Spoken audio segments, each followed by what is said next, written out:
Dear అందరూ ఎలా ఉన్నారు? Welcome to Purna Mohan blogs. ఈ వీడియోలో నేను ఇవాళ మీ అందరితో పీసీఓడి గురించి షేర్ చేసుకుందాం అని అనుకుంటున్నాను. అందరికీ తెలిసిన టాపిక్ అయినా సరే నేను మెయిన్ రీజన్ ఏంటి అంటే నేను షేర్ చేయడానికి అది నేనే. బికాజ్ నేను 5-6 ఇయర్స్గా నేను ఈ పీసీఓడి ప్రాబ్లమ్ని ఫేస్ చేశాను. సో చాలామంది ఉంటారు కదా ఈ రోజుల్లో, ఎవరికి చూసినా పీసీఓడి అనేది చెప్తున్నారు కదా. సో నా జర్నీ అనేది కొంతమందికైనా యూజ్ అయ్యి ఏదైనా వాళ్ళు ఫాలో అవుతున్న వాటిలో కొన్ని చేంజెస్ ఏమైనా చేసుకుంటే బాగుంటుంది అని ఒక ఐడియాతో నేను ఈ వీడియోని షేర్ చేసుకుంటున్నాను.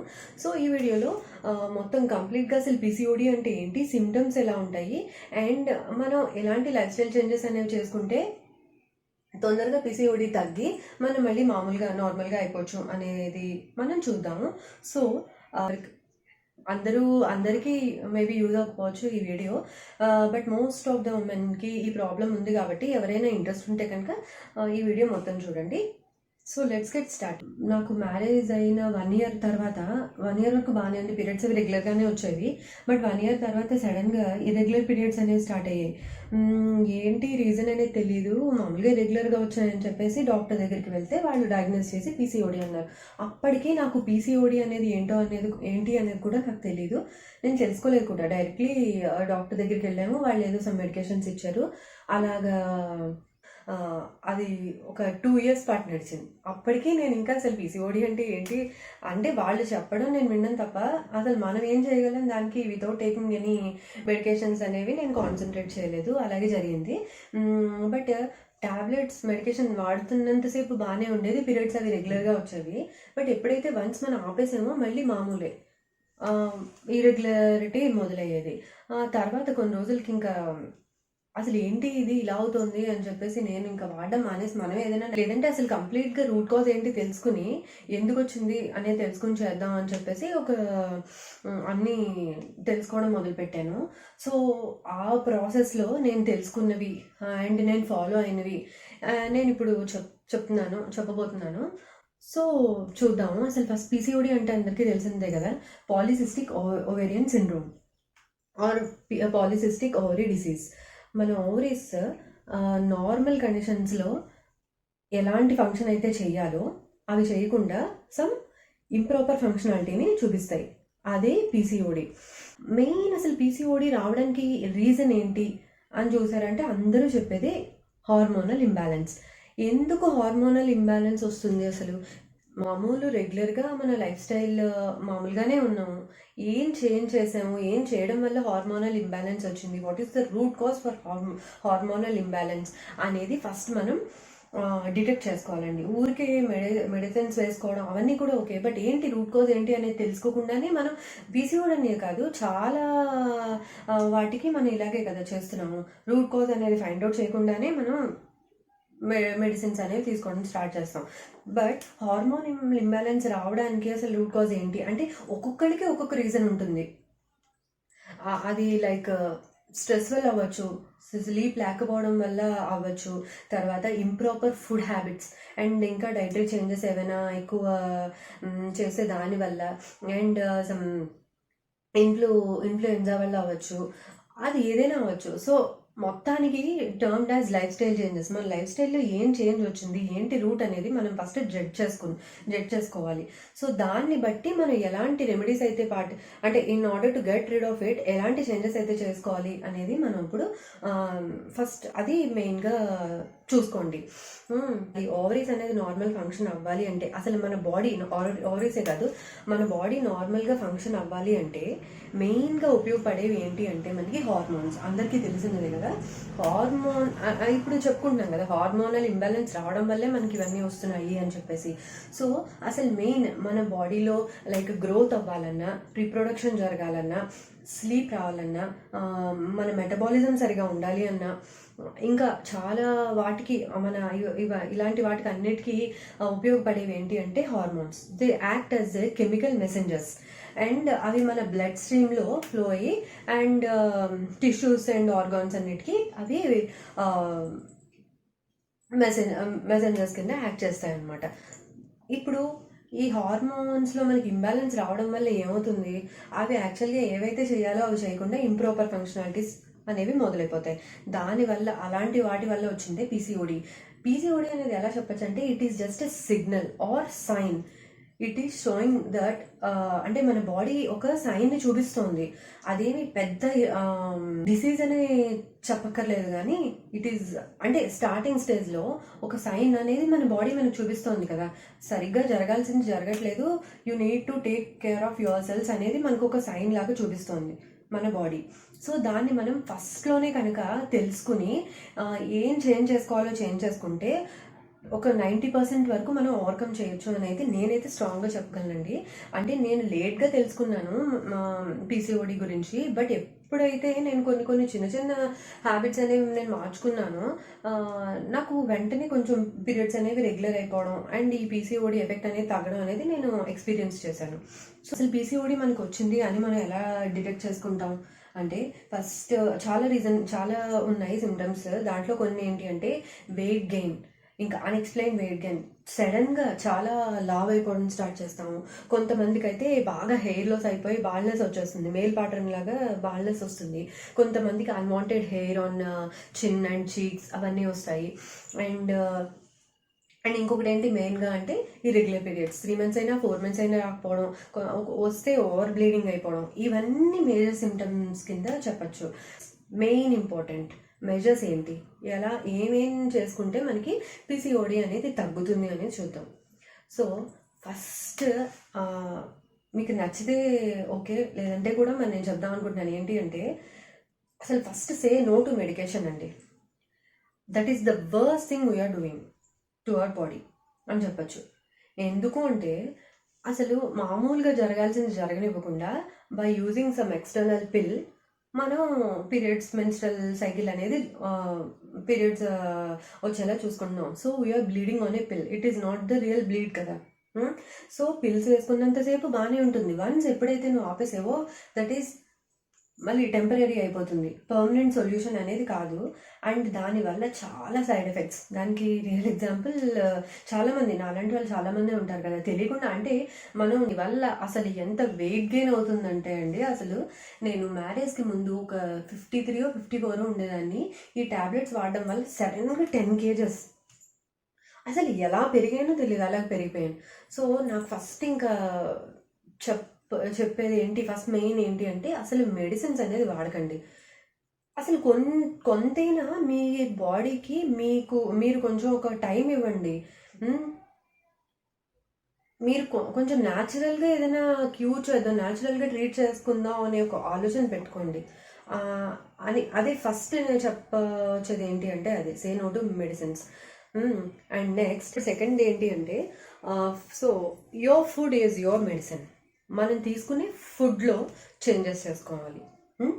లైక్ అసలు కొన్ని రోజుల పాటు ప్యాకేజ్డ్ ఫుడ్స్, ఎక్కువ షుగర్ ఉన్న ఫుడ్స్ లైక్ అంటే బయట తింటూ ఉంటాం కదా మనం, స్వీట్స్ కానీ బేకరీ ఐటమ్స్ కానీ కార్బోనేటెడ్ డ్రింక్స్ కానీ అలాంటి ప్యాకెట్ ఫుడ్స్ కానీ ప్యాకేజ్డ్ ఫుడ్స్ కానీ అలాంటివి ఏమి తినకండి. డీప్ ఫ్రైడ్ ఐటమ్స్ కానీ ఇంట్లో ఏం చేసుకున్నా ఇంట్లో హెల్తీగా చేసుకుని తినండి. ఇంట్లో చేసుకున్నవి ఏదైనా కొంచెం బెటర్గానే ఉంటాయి కదా బయట వాటికంటే. అండ్ షుగర్ కొన్ని రోజుల పాటు మానేయండి, కొన్ని రోజుల పాటు షుగర్ దానికి సంబంధించిన ఐటమ్స్ అన్నీ కొంచెం మానేస్తే బాగుంటుంది. So food is your medicine, అది మెయిన్గా దృష్టిలో పెట్టుకోండి. సో మీరు తినే ఫుడ్ని మీరు రెగ్యులేట్ చేసుకోండి, కంట్రోల్ చేసుకోండి. అండ్ ఇంకోటి ఏంటి అంటే మామూలుగా మనందరికీ ఒక రాంగ్ బిలీఫ్ ఏంటి అంటే నెయ్యి తినకూడదు, అది తింటే ఫ్యాట్ అయిపోతాము, లావ్ అయిపోతాము అనుకుంటాం. కానీ మీకు ఒక చిన్న ఎక్స్పీరియన్స్ షేర్ చేసుకుందాం అనుకుంటున్నాను దీంట్లో. ఏంటి అంటే మామూలుగా మనందరం చేసేదే కదా, ఏదైనా ప్రాబ్లం వచ్చింది అంటే వాళ్ళు చెప్తారు వీళ్ళు చెప్తారు అక్కడికి వెళ్ళండి ఇక్కడికి వెళ్ళండి, దగ్గరికి వెళ్ళండి, లేదంటే కొంతమంది దేవుని ప్రార్థించండి, అలా ఏదో ఒకటి ఉంటుంది కదా. అలా అన్నీ మనం నమ్ముతాం కదా. అలాంటి ప్రాసెస్లోనే నేను గర్భరక్షాంబిక ఎమ్మనని ఇక్కడ తమిళనాడులో ఒక టెంపుల్ ఉందండి. అక్కడికి వెళ్తే ఇలాంటి ప్రాబ్లమ్స్ అన్నీ క్యూర్ అవుతాయి అని చెప్పేసి అంటే నేను కూడా వెళ్ళాను. అక్కడ వాళ్ళు ఇచ్చిన ప్రసాదం ఏంటో తెలుసా, ప్యూర్ కౌ గీ. అప్పటి వరకు మేము అవన్నీ కూడా తగ్గించాం. అంటే బయట ఫుడ్స్ కానీ ఇలాంటి ఆయిల్ గీ అన్నీ తగ్గించాం అనమాట. కానీ వాళ్ళు ఇచ్చిన తర్వాత నాకు డౌట్ వచ్చింది, ఇదేంటిది గీ ఇచ్చారు మనం ఏమో తినట్లేదు కదా ఇలా ఏంటి అని చెప్పేసి చదివితే అసలు ప్యూర్ కౌ గీ అనేది మన ఫ్యాట్ పెరగడం కాదు కదా, అన్వాంటెడ్ ఫ్యాట్ని అది ఇది చేస్తుందిట, కంట్రోల్ చేస్తుంది. అదంతా ఎక్సెస్ ఫ్యాట్ అవన్నీ అన్వాంటెడ్ ఫ్యాట్ అని బయటకు వచ్చేలా చేస్తుంది. అండ్ మన డైజెషన్ ఇంప్రూవ్ అవడానికి కూడా చాలా ఉపయోగపడుతుంది గీ. సో అంటే ఇవన్నీ నేను ఎక్స్పీరియన్స్ చేసినవన్నీ నేను మీకు చెప్తున్నాను, మీకు యూజ్ అవుతాయి అనుకుంటేనే మీరు పాటించవచ్చు, దెర్ ఈజ్ నో కంపల్షన్. వాళ్ళు 40 days పాటు నెయ్యి ప్రసాదం అని చెప్పేసి ఇచ్చారు. First thing in the morning brush చేసుకున్న వెంటనే అది తినాలి, గీ తినాలన్నమాట. సో అలాగా మేము అంటే బోత్ హస్బెండ్ అండ్ వైఫ్ని తినమంటారు. సో కొన్ని రోజుల పాటు గీ కూడా ఇంక్లూడ్ చేసుకోండి. అండ్ ఇంకోటి ఏంటి అంటే మెయిన్గా ఓవరీస్ ఫంక్షన్ అవడానికి మెయిన్గా సూపర్ ఫుడ్ అని చెప్పచ్చు దీన్ని. ఫెర్మెంటెడ్ ఫుడ్స్, విటమిన్ B12 ఉన్న ఫుడ్స్ మన ఓవరీకి చాలా, ఓవరీ ఫంక్షన్కి చాలా యూజ్ అవుతాయి. సో విటమిన్ ఫెర్మెంటెడ్ ఫుడ్స్ అంటే మనం మామూలుగా ఇంట్లో ఇడ్లీ దోశ బ్యాటర్స్ అవి రుబ్బుకుంటాం కదా, అవి ఫర్మెంటేషన్ అవుతాయి కదా అలాంటివి. తర్వాత ఎక్కువ ప్రోటీన్స్ ఉన్నవి అదేంటది శనగలు అనేవి చాలా నానబెట్టుకుని ఓవర్ నైట్ సోప్ చేసుకుని మార్నింగ్ తినడం కానీ అలాంటివి కూడా. పెసలు, తర్వాత బొబ్బర్లు అండ్ ఉలవలు కూడా చాలా మంచిది. సో అంటే నేను మళ్ళీ అసలు ఏమేమి ఫుడ్స్ తీసుకోవాలి ఏమేమి ఫుడ్స్ తీసుకోకూడదు అనేది నేను జస్ట్ ఇంటేక్ ఏంటి PCOD డైట్ కింద మళ్ళీ వీడియో చేద్దాం అనుకుంటున్నాను, వీడియో చేస్తాను. ఈ జస్ట్ దీంట్లో ఒక చిన్న ఓవర్ వ్యూలో చెప్తున్నాను అంతే. సో నెక్స్ట్ థర్డ్ వచ్చేది exercise. Minimum 20 minutes of exercise అనేది కంపల్సరీ డేలో. ఏంటి మనకి ఓవరీస్ మీద ఉన్న ప్రెషర్ తగ్గాలి, అవి బాగా వర్క్ చేయాలంటే బటర్ఫ్లై పోజ్ అంటారు కదా, ఇలాగా కూర్చుని థైస్ ఇలాగా అంటూ ఉంటాం కదా, అది నేను. సో అదొక ఎక్సర్సైజ్ మీరు చేయండి. తర్వాత లెగ్ లిఫ్ట్స్ ఉంటాయి కదా, లెగ్ లిఫ్ట్స్ చేయండి. స్ట్రెంగ్త్, కొంచెం పెల్విక్ స్ట్రెంగ్తన్ చేసే ఎక్సర్సైజెస్ ఉంటాయి, అవన్నీ చేయండి. సో వాకింగ్ ఆర్ ఎక్సర్సైజ్ అనేది మస్ట్ అండ్ షుడ్ ఎసెన్షియల్గా మీరు పాటించాలి, చేయాలి. అండ్ నెక్స్ట్ వన్ వచ్చేసి క్వాలిటీ స్లీప్, సరైన నిద్ర, టైంకి నిద్ర. ఎలా అయితే అంటే ఈ రోజుల్లో మనకి గ్యాడ్జెట్స్ అన్ని ఎక్కువైపోయిన తర్వాత రాత్రి పడుకుందాం అని లోపలికి వెళ్తాము, బట్ ఏదో మెసేజ్ రావడమో లేదా యూట్యూబ్ అనే కాదు ఏదో ఒక దాంట్లో ఎదురు రావడమో, ఏదైనా చూడాలనిపించడమో, ఫేస్బుక్ సంథింగ్ ఏదైనా అవ్వచ్చు. సో వాటి వల్ల ఖచ్చితంగా మన స్లీప్ ప్యాటర్న్ డిస్టర్బ్ అయిపోతుంది. సో కొన్ని రోజుల పాటు కొంచెం నైట్ టైం ఫోన్ అవాయిడ్ చేయండి, ఫోన్ కానీ టీవీ కానీ ఏదైనా. కొంచెం ప్రాపర్ స్లీప్ ఉండేలా, అట్లీస్ట్ ఒక 8 hours స్లీప్ ఉండేలా చూసుకోండి. So next one is sleep ప్యాటర్న్ని మాత్రం కుదిరితే 9 to 6 పడుకుంటే చాలా మంచిది. లేదు అనుకుంటే అట్లీస్ట్ కొంచెమైనా కొంచెంలో కొంచెం 10 to 7 ఏదో ఒకలా చేసుకుని అట్లీస్ట్ 8 hours స్లీప్ ఉండేలా చూసుకుంటే మంచిది. Avoid plastic containers. ఎవరికైతే PCOD ఉందో వాళ్ళు కొంచెం కొన్ని రోజుల పాటు లేదంటే పర్మనెంట్గా కూడా ప్లాస్టిక్ కంటైనర్స్ని అవాయిడ్ చేయడం మంచిది. ఎందుకంటే మనం పొద్దున్నే అందరూ ఆల్మోస్ట్ వర్కింగే కదా, పొద్దున్నే గబగబా వండేసుకున్నా వేడి తీసుకెళ్ళి మన లంచ్ బాక్స్ ప్లాస్టిక్ దాంట్లో పెట్టుకుంటే అది ఒక కెమికల్ని రిలీజ్ చేస్తుంది. జీనో ఈస్ట్రోజన్ అని ఒక కెమికల్ అండి, అది రిలీజ్ చేస్తుంది సిమిలర్ టు దట్ ఆఫ్ మన హార్మోన్ ఈస్ట్రోజన్. సో అది కంప్లీట్ మెస్ అయిపోతుంది అనమాట, అసలు చాలా టాక్సిక్ ఎఫెక్ట్ చూపిస్తుంది మన బాడీ మీద. సో కొన్ని రోజుల పాటు ప్లాస్టిక్ అవాయిడ్ చేస్తే మంచిది. కొంచెం స్టీల్ కంటైనర్స్ కానీ అలాంటి వాటిలో మనం ఏదైనా ఫుడ్ని స్టోర్ చేసుకుని తీసుకెళ్తే చాలా బాగుంటుంది. సో ఇప్పటివరకు చెప్పినవి చూసారు కదండి. Avoid medication and your food is your medicine. And third one exercise. And next one proper sleep and avoid plastic. ఇలాంటి చిన్న చేంజెస్ అన్ని చేసుకుంటే చాలా వరకు మనం PCODని ఓవర్కమ్ చేయగలమండి. దీంతో పాటు ఏంటి అంటే మెయిన్గా మన ఓవరీస్ మీద పడే ప్రెషర్ అనేది ఎక్సర్సైజ్ అవి చేయడం వల్ల, తర్వాత ప్రాపర్ స్లీప్ అది ఉండడం వల్ల, ఫుడ్ హ్యాబిట్స్ ఇవన్నీ మార్చడం వల్ల మన ఓవరీస్ మీద పడే బర్డెన్ తగ్గుతుంది. అదే అండ్ నార్మల్గా ఇది వరకు ఇట్లా ప్రాపర్గా వర్క్ చేయడానికి, ఫంక్షన్ చేయడానికి చాలా ఛాన్స్ ఇస్తాం అనమాట మనమే. సో ఇవన్నీ పాటించండి. And last but not the least నేనేం చెప్దాం అనుకుంటున్నాను అంటే బిలీవ్ ఇన్ గాడ్. అందరికీ తెలుసు మనం చేసేదే. కానీ ఏంటంటే ఇవన్నీ చేస్తూ కొంచెం పీస్ఫుల్గా డైలీ అట్లీస్ట్ ఒక 10 మినిట్స్ 15 మినిట్స్ ఏమీ చేయక్కర్లేదు, జస్ట్ దేవుడి దగ్గర కూర్చొని అలాగ దండం పెట్టుకోండి అంతే. నేను ఈ గాడ్ అనే కాదు, ప్రశాంతంగా ఎక్కడికైనా వెళ్ళి మీకు ఎక్కడ పీస్ఫుల్గా ఉంటుందో అక్కడ ఒక రోజుకు అంటే లవ్ యువర్ సెల్ఫ్ 10-15 మినిట్స్ పాటు అలాగా ఎవరిని కేర్ చేయకుండా, ఎవరి ఇది వినకుండా, ఎవరి మాటలు పట్టించుకోకుండా, స్ట్రెస్ పెట్టుకోకుండా ఫీల్ ఫ్రీ అండ్ మిమ్మల్ని మీరే కంఫర్ట్ చేసుకోండి, హ్యాపీగా రిలాక్స్డ్గా ఉండండి. ఇవన్నీ చాలా అంటే చాలా ఇంపాక్ట్ చూపిస్తాయండి. మనకి తెలియదు, ఇవన్నీ చాలా చిన్న చిన్న things, but it means a lot.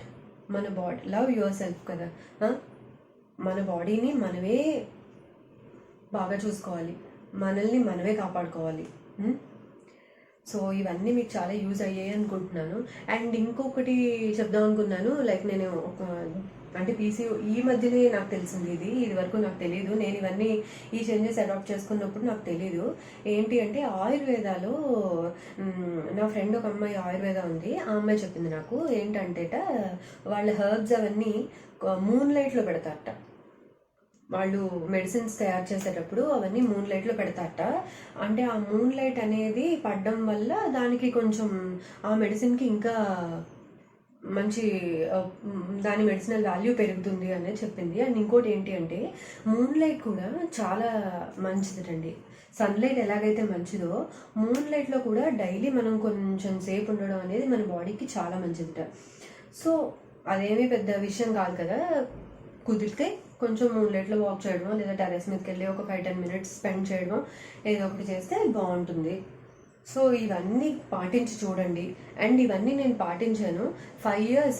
ఎన్ని మెడిసిన్స్ వాడినా ఏం చేసినా తగ్గలేదు. మెయిన్ ఏంటంటే కొంచెం వెయిట్ లాస్ అవ్వడం చాలా కష్టమైపోతుంది పీసీఓడి ఉన్నవాళ్ళు. బికాజ్ మెటబాలిజం అనేది చాలా స్లోగా ఉంటుంది కదా, మనం తిన్నది అరగడానికి చాలా టైం పడుతుంది.